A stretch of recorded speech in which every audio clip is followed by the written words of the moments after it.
The metal detector beeped frantically as Sarah Chun knelt in the dust of what had once been a Roman military camp near Hadrian's Wall. As a mechanical engineer turned archaeologist, she had expected to find coins, weapons, maybe some jewelry. What she didn't expect was the low growl that seemed to come from the earth itself. The sound made her freeze. Northern England in October was hardly the place for wild animals, and the excavation site had been thoroughly surveyed. But there was again a deep, rumbling sound that seemed to vibrate through the ancient stones beneath her knees. "Dr. Chun, you need to see this." Marcus Webb, her graduate student, was 20 feet away, his voice tight with excitement and something else. Fear, maybe. Sarah stood, brushing dirt from her knees, and walked over to where Marcus stood at the edge of what they'd thought was just another foundation stone. But as she approached, she realized it wasn't a foundation at all. It was a sealed entrance, carved with symbols that didn't match any Roman script she knew. The growling grew louder. "There's something down there," Marcus whispered, stepping back from the opening they'd uncovered. "Something alive." Sarah had spent 15 years as a mechanical engineer before switching to archaeology. She'd seen plenty of strange things in both careers, but nothing had prepared her for what happened next.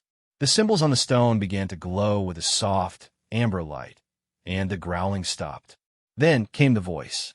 "Who disturbs the guard post of Legion 19? The words were clear, spoken in perfect English, but with an accent Sarah couldn't place. It sounded ancient, formal, like something from a historical documentary. But the voice came from below ground, from whatever space lay beyond the sealed entrance. "This is impossible," Marcus breathed. "There's no one down there. We scanned the area with ground-penetrating radar. It's solid rock." Sarah pulled out her tablet and checked their geological surveys. Marcus was right. According to every scan they'd done, there should be nothing but bedrock below this point. Yet here was a voice, clear as day, speaking to them in modern English. "I am Dr. Sarah Chun," she called down through the opening. "We're archaeologists from Cambridge University. We're here to study the Roman settlement." Silence stretched for nearly a minute. Then, "Archaeologists? You study the dead past." "We study history, yes. Ancient civilizations." Another pause. "How long has it been since the empire fell?"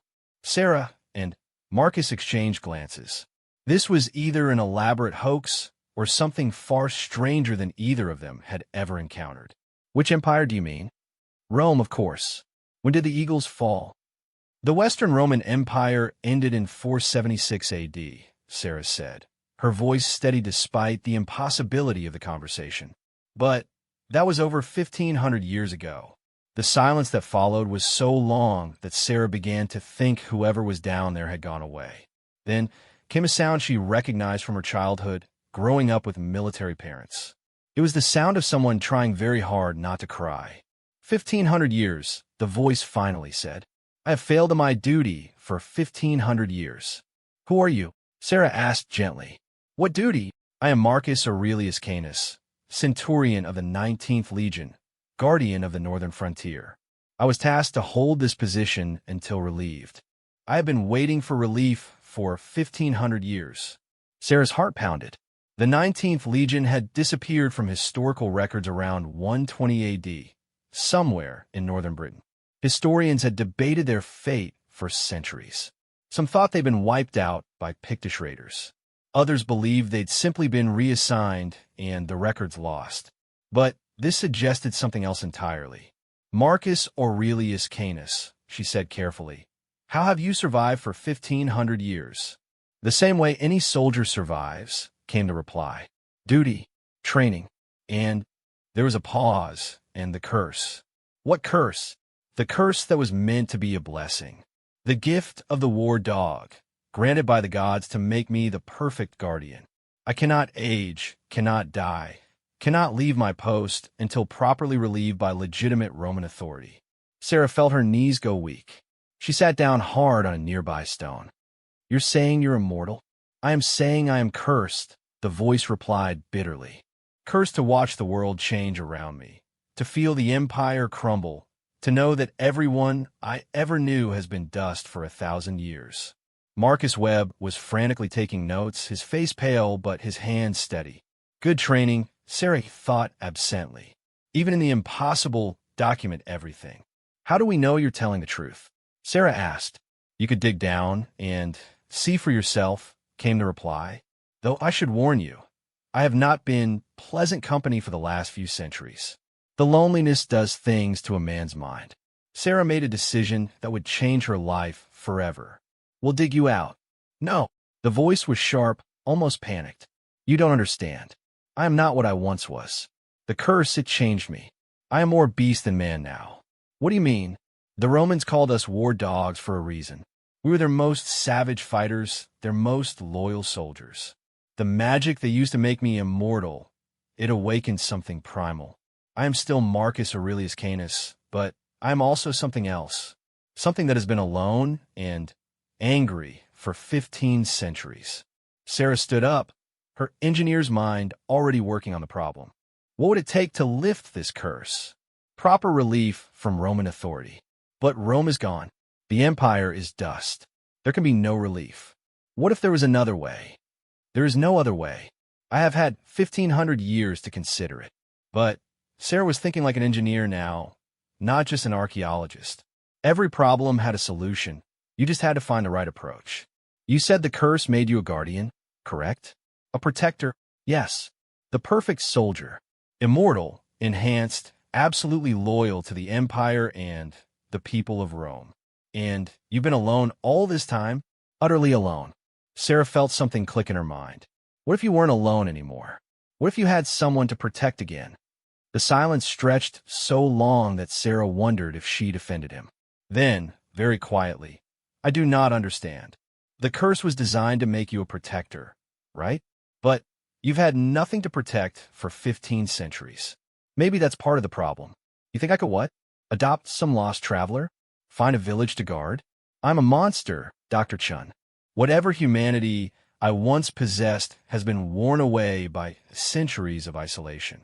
You're talking to us right now, Sarah pointed out. You're being civil, rational, even polite. That doesn't sound like a monster to me. You have not seen me. Then let us see you. Dr. Chun, Marcus whispered, tugging at her sleeve. Maybe we should call the university. Get more people here. This is huge. Sarah shook her head. Something told her that bringing in a crowd would be exactly the wrong thing to do. This man, this soldier, had been alone for 15 centuries.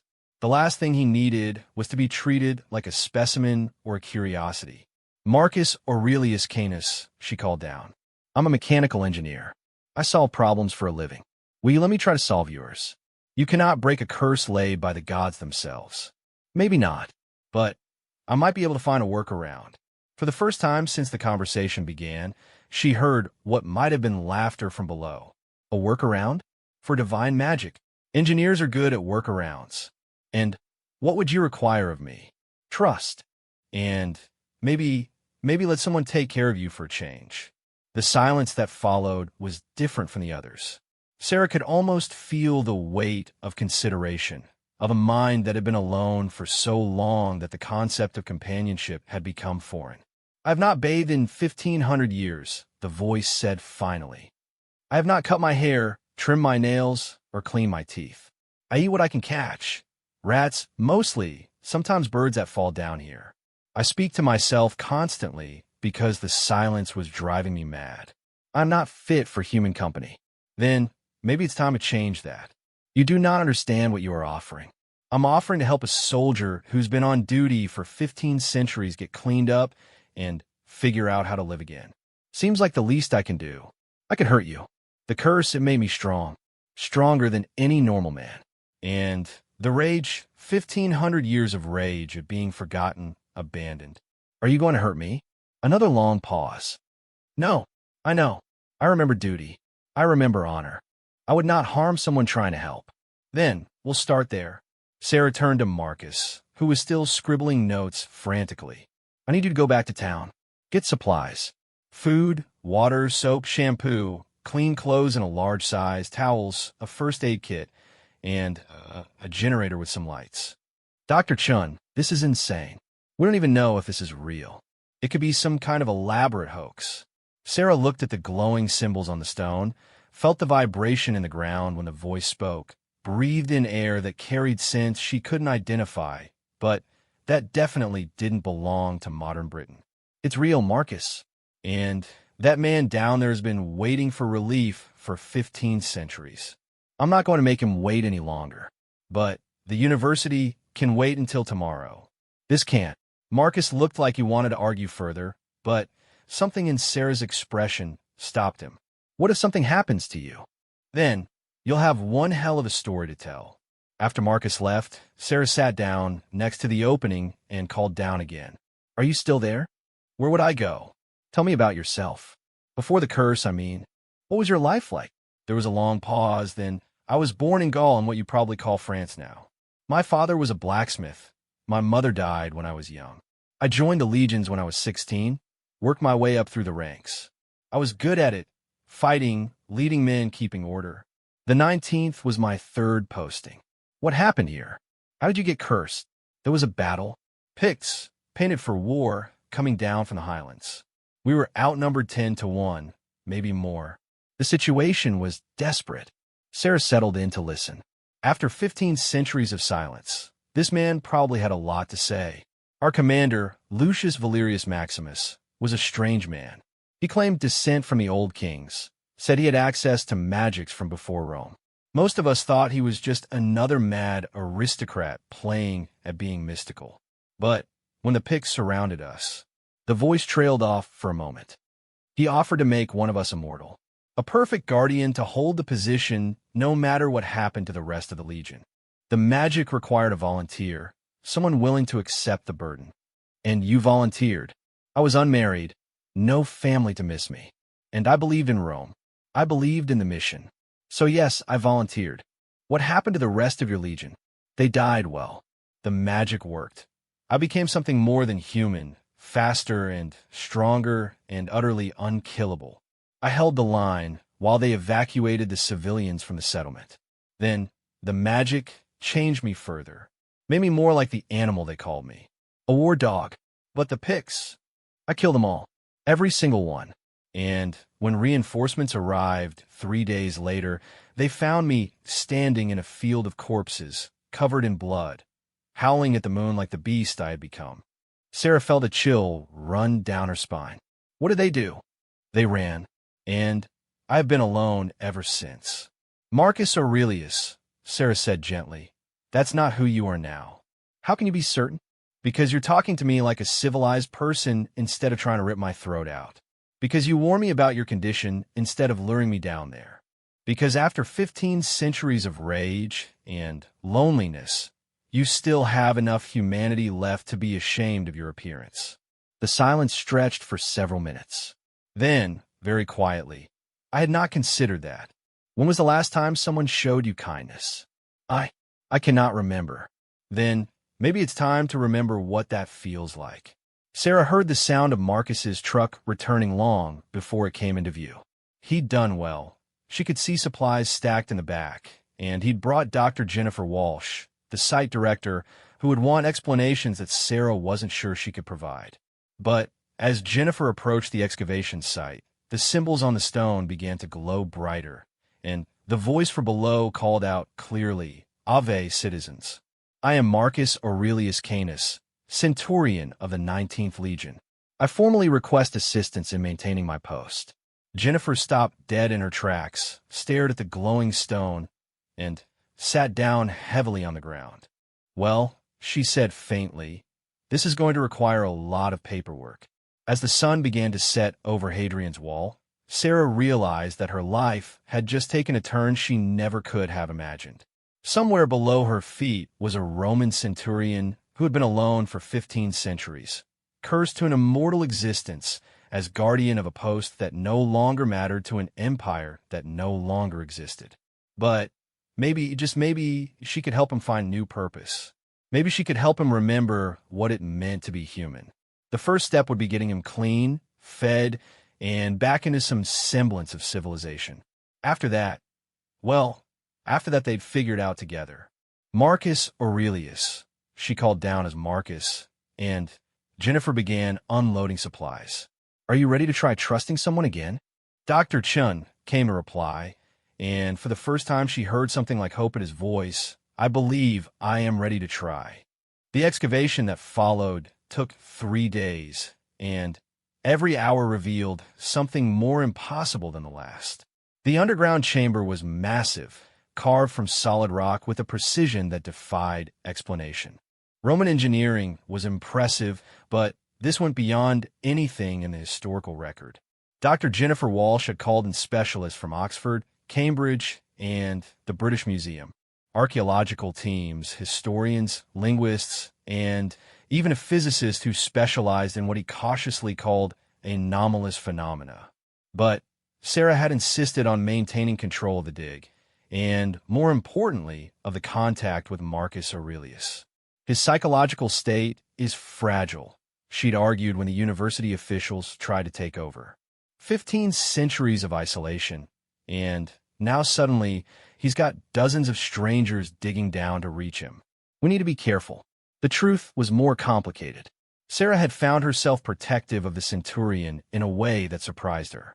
During the long hours of excavation, she maintained almost constant conversation with him, learning about his life, his thoughts, his 15 centuries of solitude. He was brilliant, it turned out. Isolation had forced him to become a scholar of sorts. He'd memorized every Latin text he'd ever read, could recite poetry from across the empire, and had spent centuries developing philosophical theories about duty, purpose, and the nature of existence. But underneath the intelligence was a profound loneliness that made Sarah's heart ache. Tell me about the modern world, he'd asked on the second day, while the dig team carefully removed tons of soil and rock. What has become of civilization? Sarah had tried to summarize 2,000 years of history in terms he could understand. The fall of Rome, the rise of Christianity, the Renaissance, the Industrial Revolution, 2 world wars, the Information Age. She'd expected him to be overwhelmed, but instead he'd ask detailed questions about engineering, about social structures, about how humans had solved the problems of governance and warfare. You said there are machines that can fly? He'd asked, fascination clear in his voice. Airplanes, yes. Some can carry hundreds of people across oceans in a matter of hours. And you can speak to people on the other side of the world instantly. Phones, internet, yes. Remarkable. The gods would be jealous of such powers. It was on the 3rd day that they finally broke through to his chamber. Sarah was the first to descend, carrying a powerful LED lantern and moving carefully down the stone steps that had been carved into the wall. The smell hit her first, not the terrible odor she'd expected, but something wild and strange like a forest after rain mixed with metal and old leather. The chamber was enormous, easily 100 feet across and 50 feet high. The walls were covered with murals depicting Roman military scenes, but also stranger images. Men transforming into wolves, gods bestowing gifts on kneeling soldiers, battles against creatures that Sarah didn't recognize from any mythology she knew. And in the center of the chamber, sitting perfectly still on a simple stone chair, was Marcus Aurelius Canis. Sarah's breath caught in her throat. He was not the monster she'd half expected. He was enormous, certainly well over 6 feet tall, with the kind of muscular build that spoke of a lifetime of physical labor and combat. His hair was long and wild, hanging past his shoulders in tangled black masses shot through with silver. His beard was equally unkempt, growing almost to his chest. But his eyes were the amber of old honey, and they held an intelligence and sadness that was utterly human. When he looked up at her as she descended the steps, Sarah felt a jolt of connection that surprised her. "Dr. Chun," he said, rising from the chair with fluid grace. "You came. I said I would." He was wearing the remains of what had once been a Roman military uniform, now patched and repatched with leather and cloth that looked like it had come from dozens of different sources. His feet were bare, his hands calloused and scarred, but he stood with perfect military posture, and when he spoke, his voice carried the authority of someone accustomed to command. "You are smaller than I expected," he said with what might have been amusement. You're larger than I expected. The curse enhanced my physical form. I'm stronger and faster than I was in life. I'm also—" He gestured to his tangled hair and beard, somewhat less presentable. Sarah set down her lantern and pulled a large duffel bag off her shoulder. "That's what this is for. Food, water, soap, clean clothes, and a few other things I thought you might need." He stared at the bag as if it contained treasure. "Soap, several kinds. Shampoo, too. And a razor if you want to trim your beard." Marcus Aurelius reached out tentatively, then pulled his hand back. "I should not touch you. I have been unclean for so long." "Then let's fix that." Sarah had thought about this moment for 3 days, planning every detail. She'd brought a portable camp shower, solar heating bag for warm water, privacy screens, and enough soap and shampoo to clean a small army. She'd also brought Marcus Webb, who was proving unexpectedly useful as an assistant, and Jennifer Walsh, who was documenting everything for what would undoubtedly become the most unusual archaeological report in history. "There's a natural spring in the corner," Marcus Aurelius said, gesturing to where Sarah could now hear the sound of running water. "It has provided my drinking water for 15 centuries. The flow is strong enough for washing, if that would be acceptable." "That's perfect." Setting up the shower took an hour, with Marcus Aurelius watching every step with intense fascination. He asked technical questions about the water heating system, the construction of the privacy screens, even the chemistry of modern soap.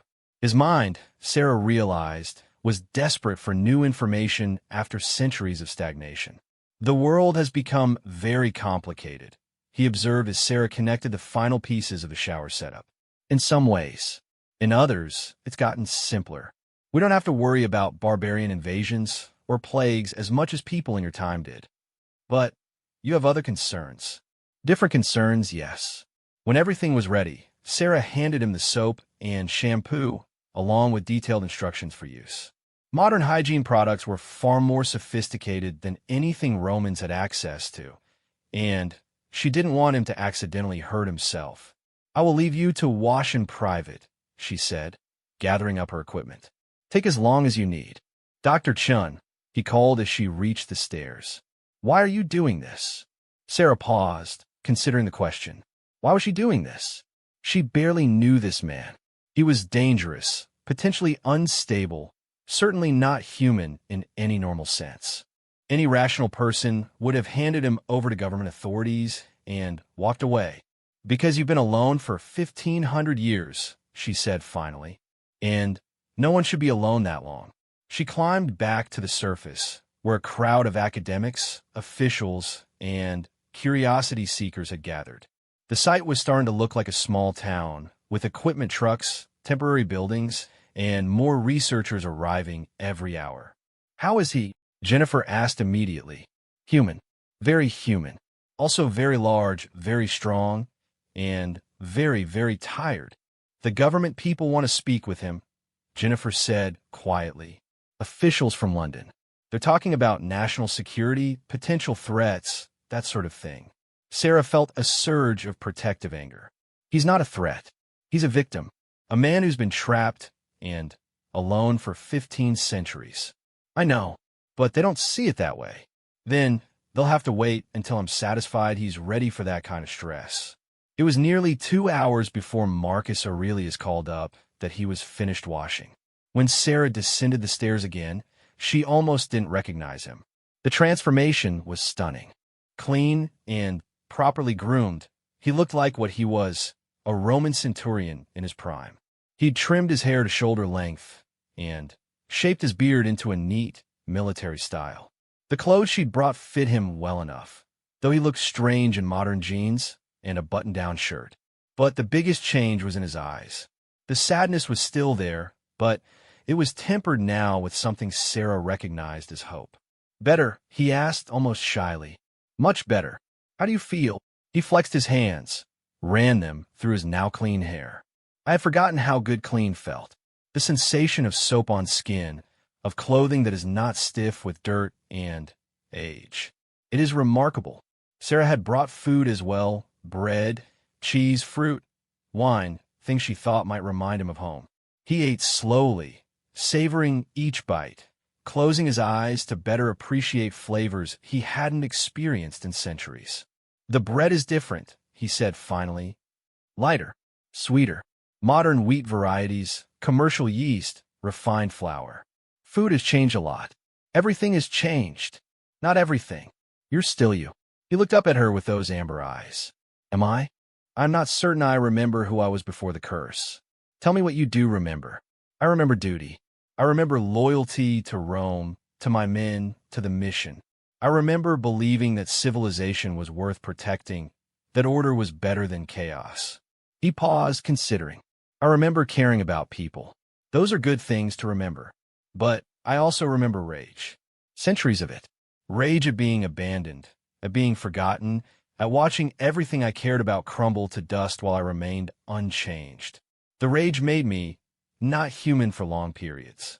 Sarah leaned forward. What do you mean? The war dog aspect of the curse. When the anger became too much, I would change, become more beast than man, hunt through the tunnels, howl at the stones, imagine enemies to fight, sometimes for years at a time. But you came back from it. Always. But each time it was harder. Each time I lost a little more of myself. He met her eyes. Until 3 days ago, when I heard your voice. For the first time in decades, I felt completely myself again. The weight of his words settled between them. Sarah understood now why she'd felt so protective of him, why she'd insisted on managing his return to the world personally. This wasn't just about archaeology or history. This was about a man who'd been trapped between human and beast for 15 centuries, and who needed to remember what humanity felt like. What happens now? He asked quietly. Now we figure out how you want to live, Sarah said. The curse is still active, I assume? You're still immortal? As far as I can determine, yes. I heal from any injury within hours. I do not age. I do not need sleep, though I can choose to rest. I am stronger and faster than any normal human. But you can choose to be human, to think and feel and act like a person rather than a beast. When I have reason to, when I have purpose, Sarah felt pieces clicking together in her mind. The curse was designed to make you a perfect guardian, but you need something to guard, someone to protect. That is my theory, yes. What if we found you a new mission, something that would satisfy the magical requirements, but also let you live a real life? He stared at her for a long moment. What did you have in mind? Before Sarah could answer, she heard voices from above, official voices, authoritative and demanding. The government people Jennifer had warned her about. Dr. Chun, the voice echoed down the stairs. We need to speak with your subject immediately. Marcus Aurelius tensed, his hand automatically moving to where his sword would have hung. The motion was so smooth and instinctive that Sarah realized he could probably have drawn and struck before she even saw him move. It's all right, she said quickly. They're officials. They want to talk to you, understand what you are. I know what they want, he said grimly. They want to know if I'm a weapon they can use or a threat they need to eliminate. And which are you? He smiled, and for the first time she saw humor in his eyes. That depends entirely on how they treat the people I choose to protect. As heavy footsteps echoed on the stairs above them, Sarah realized that Marcus Aurelius Canis had just given her the answer to the question she'd been struggling with since the moment she'd first heard his voice. He didn't need to be freed from his curse. He needed to find a new way to fulfill it. And looking at him now, clean, alert, focused, and ready to defend against whatever threat might be coming down those stairs, Sarah thought she might have an idea about how to make that happen. The first government official to enter the chamber was a thin man in an expensive suit, followed by two others who were obviously security personnel. They stopped short when they saw Marcus Aurelius, clearly not prepared for someone so large and obviously capable. Dr. Chun, the thin man said, his eyes never leaving Marcus Aurelius. I'm Agent Richardson with the Home Office. We need to discuss the security implications of your discovery. Marcus Aurelius rose smoothly to his feet, and suddenly, the chamber felt much smaller. I am Marcus Aurelius Canis, Centurion of the 19th Legion. By what authority do you enter my post?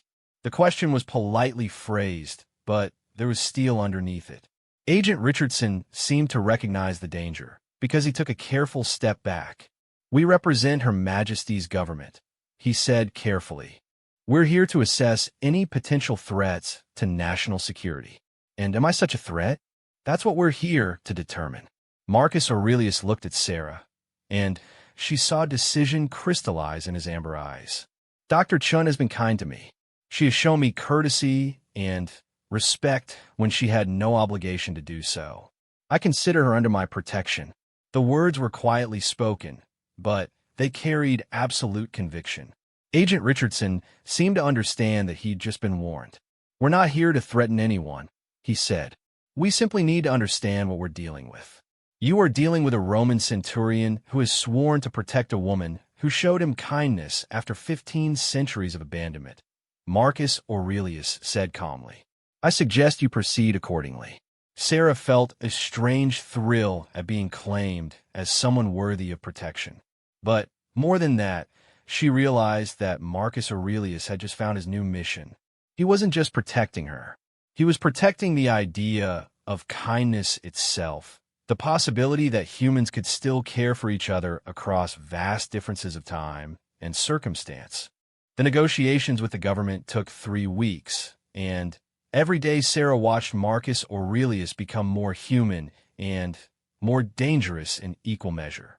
The Home Office had wanted to relocate him to a secure facility for study and evaluation. Marcus Aurelius had politely declined, mentioning that his duty was to protect Dr. Chun and that he took such duties very seriously. When Agent Richardson had insisted, Marcus had demonstrated his capabilities by casually lifting a 2-ton excavation machine one-handed and setting it down elsewhere. "I'm quite comfortable here," he'd said mildly.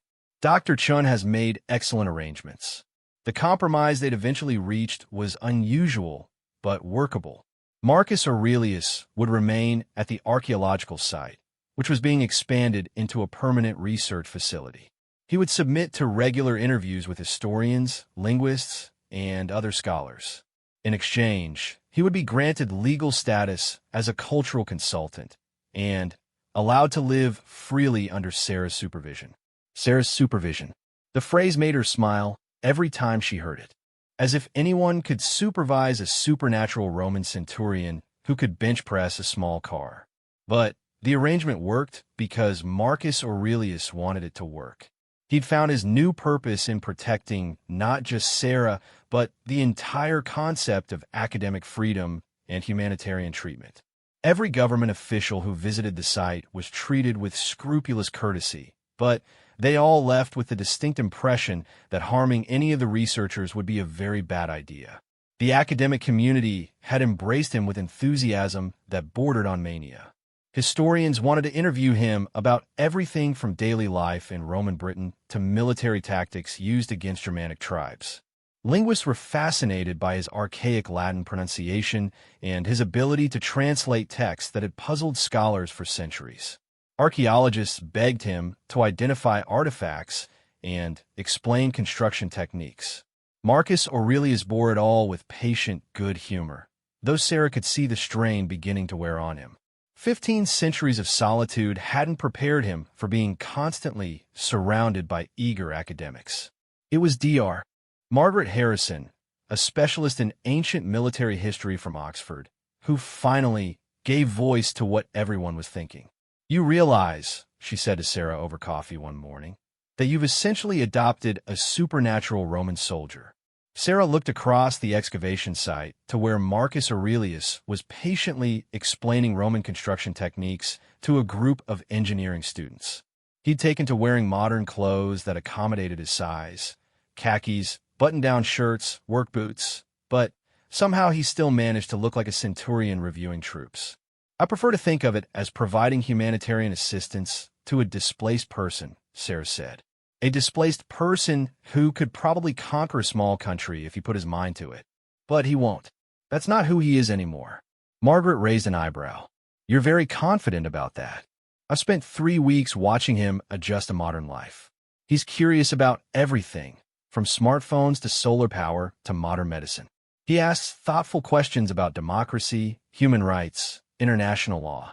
He wants to understand how civilization has evolved, not conquer it. And what does he want to do with his immortality? That was the question Sarah had been wrestling with.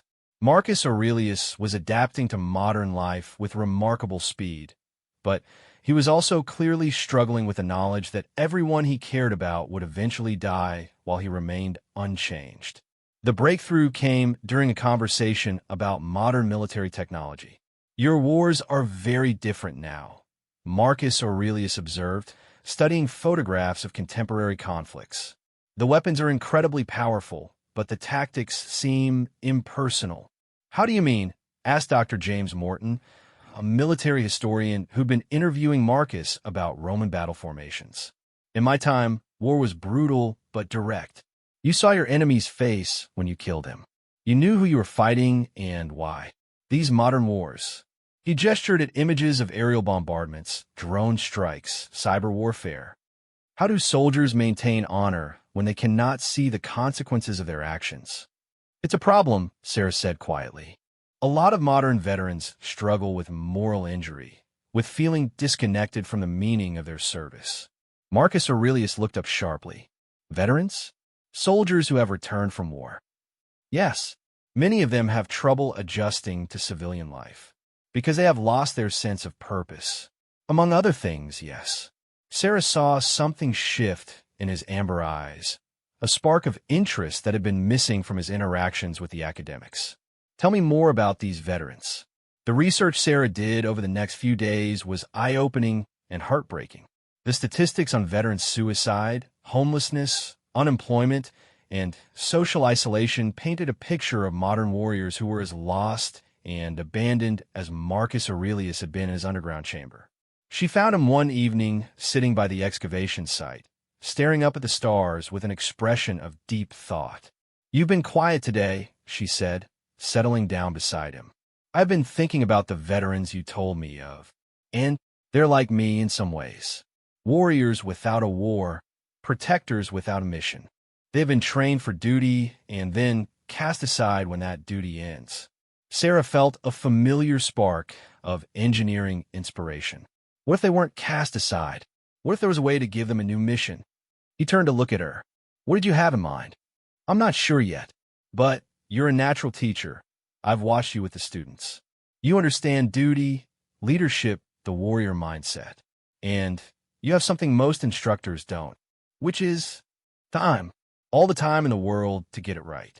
The idea that emerged over the following weeks was ambitious and possibly insane, but it felt right in a way that Sarah trusted. Marcus Aurelius would establish a training center for veterans, a place where former soldiers could learn new skills while rediscovering their sense of purpose. Not therapy, exactly, but something that combined practical education with the kind of leadership development that had made Roman legions legendary. It would need to be somewhere remote, Marcus said as they sketched out the concept. Veterans need space to heal, to find themselves again without the pressures of civilian society. And you'd run it yourself? I would oversee it. But I would need help, people who understand both military culture and modern education. People who believe in the value of warriors even when the wars are over. The site they eventually chose was a former military training facility in Scotland, abandoned since the 1990s but still structurally sound. The government was surprisingly supportive. The veteran crisis was a political problem no one had been able to solve, and Marcus Aurelius's unique perspective offered possibilities that no conventional program could match. Sarah found herself serving as the primary liaison between Marcus and the outside world, translating his ideas into modern bureaucratic language and helping navigate the complex web of regulations, funding requirements, and institutional politics required to make the center a reality. You realize, she said one evening as they reviewed architectural plans for renovating the facility, that this means we'll be working together for the foreseeable future. Marcus looked up from the blueprints. Does that concern you? No, it doesn't concern me. But I want to make sure you understand what you're agreeing to. This isn't going to be like your Roman service. Clear orders, defined enemies, obvious objectives. Modern life is messy and complicated and full of bureaucracy. Dr. Chun, he said with amusement in his voice, I have survived 15 centuries of solitude. I believe I can handle bureaucracy. And what about the personal side of it? You're immortal, but the people around you aren't. Everyone you care about will eventually age and die. The question hung in the air between them, heavy with implications. It was the conversation they'd been avoiding for weeks, the acknowledgement that any relationship between them had an expiration date measured in decades at most. I have considered that, he said finally. For 15 centuries, I avoided caring about anyone because I knew they would die. But isolation is worse than loss. Much worse, even if it means losing everyone you care about, over and over again. Even then, because the alternative is losing yourself. Sarah felt tears prick her eyes. That's very philosophical. I have had considerable time to think about it. And what conclusion have you reached? That caring for people, even temporarily, is what makes us human. The pain of loss is the price we pay for the joy of connection. She looked at him across the table, this ancient warrior who'd found wisdom in the deepest kind of suffering, and made a decision that would change her life. In that case, she said, I should probably tell you that I'm in love with you. The words hung in the air between them, surprising them both. Sarah hadn't planned to say them, hadn't even fully admitted the feeling to herself until the moment it came out of her mouth. Marcus Aurelius stared at her, his amber eyes wide with shock. Dr. Chun, Sarah, if we're going to do this, you should call me Sarah. Sarah, he said carefully, you cannot love me. I am not. I am not human, not in any way that matters for such feelings. You're more human than most people I know. I am cursed, dangerous. I will outlive you and everyone you care about. Yes, you will. And that's terrible and unfair and probably going to break my heart eventually. But it doesn't change how I feel. He stood up abruptly, beginning to pace the small office they'd set up in one of the temporary buildings. You do not understand what you are saying. I have been alone for so long that I have forgotten how to be gentle with fragile things. I could hurt you without meaning to. You won't. How can you be certain? Because hurting me would go against everything you are. Your entire identity is built around protecting people, not harming them. He stopped pacing and turned to face her. And what about when you grow old and die? What happens to me then? Sarah's heart broke a little at the vulnerability in his voice. Then you'll grieve, and eventually you'll find someone else to care about. And you'll build something beautiful with them too, for as long as you can. You would accept that, knowing that I will love others after you. Marcus, she said gently, I can't be jealous of people I'll never meet. I can only care about the time we have. He sat down heavily, his head in his hands. This is not wise. Probably not. But wisdom is overrated. When he looked up at her, there were tears in his amber eyes. I loved someone once before the curse. A girl in Gaul named Livia. She died of fever while I was away with the legions. I swore I would never put myself through that again. And yet here you are. Here I am, he agreed. About to make the same mistake. Not a mistake. A choice. The first veterans arrived at the center 6 months later, 12 men and women who'd serve in Afghanistan and Iraq and come home carrying invisible wounds. Marcus Aurelius greeted each of them personally, and Sarah watched something remarkable happen. These broken warriors recognized something in him that civilians couldn't see. The weight of long service, the burden of command, the cost of surviving when others didn't. They didn't care that he was immortal or cursed or 2,000 years old.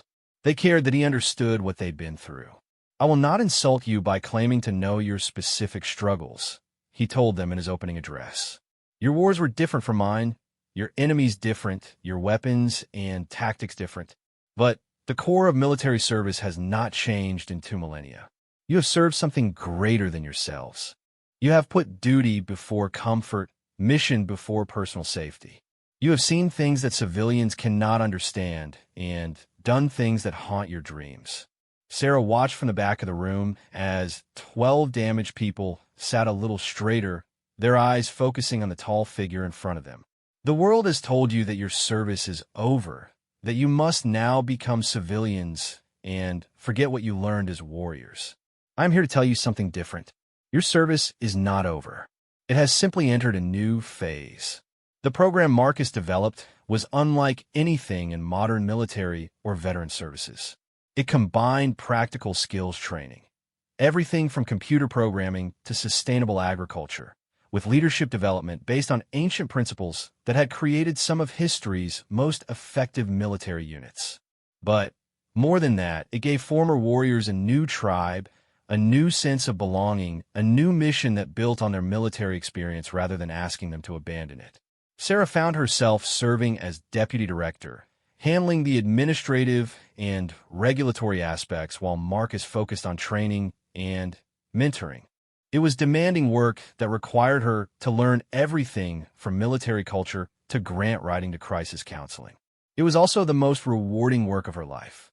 You realize, Jennifer Walsh said during one of her visits to the center, that you've basically become the wife of a Roman centurion. Sarah looked up from her desk, where she was reviewing applications from their newest batch of veteran applicants. We're not married. You live together, work together, and finish each other's sentences. You've created an entire institution together. If that's not marriage, it's something very close to it. Marriage implies permanence. This is more like intensive dating with a built-in expiration date. Does he see it that way? Sarah considered the question. She and Marcus had been together for 2 years now, and their relationship had settled into something that felt both miraculous and completely natural. He was endlessly curious about modern life, passionate about their work with veterans, and surprisingly romantic for someone who'd spent 15 centuries alone. But there was also a careful distance he maintained, a part of himself he kept protected. He loved her. She was certain of that. But he loved her like someone who expected to lose her. I think he's protecting himself, Sarah said finally. Try not to care too much because he knows how this ends. And how does it end? With me getting old and dying while he stays exactly the same. That's cheerful. It's realistic. The question is whether it's worth it anyway. Looking around the center, at former soldiers who'd found new purpose, at Marcus teaching a class on leadership principles, at the life they'd built together from impossible circumstances, Sarah knew the answer. It was worth it. All of it. Even the ending. That evening, she found Marcus in their private quarters, reading a tablet loaded with articles about modern psychology and trauma treatment. He'd become a voracious student of anything that might help him better serve the veterans under his care. How was your day? She asked, settling down beside him on the couch. Productive. James finally opened up about his experiences in Kandahar, and Maria has decided to apply for the computer programming track. He set down the tablet and pulled her closer. How was yours? Jennifer thinks we're essentially married. Are we? Sarah looked up at him, surprised by the directness of the question. Do you want to be? I want to be everything to you for as long as I can, he said carefully. But marriage implies promises I cannot make. I cannot promise to grow old with you, to change as you change, to share the normal arc of human life. Then, don't promise those things. Promise what you can. And what can I promise? Sarah thought for a moment, choosing her words carefully. Promise to love me completely for whatever time we have. Promise to build something meaningful with me, even if it's temporary. Promise to trust me with your heart, even knowing it will hurt when I'm gone. Marcus was quiet for a long time, his amber eyes reflecting the firelight from their small electric heater. When he finally spoke, his voice was rough with emotion. I promise to love you with everything I am, for every day you'll have me. I promise to trust you with all my broken places. I promise to build something with you that will outlast both of us. Even though it will hurt. Even though it will hurt. Sarah kissed him then, tasting salt from tears she hadn't realized she'd been crying. Then, yes, she whispered against his lips. We're married.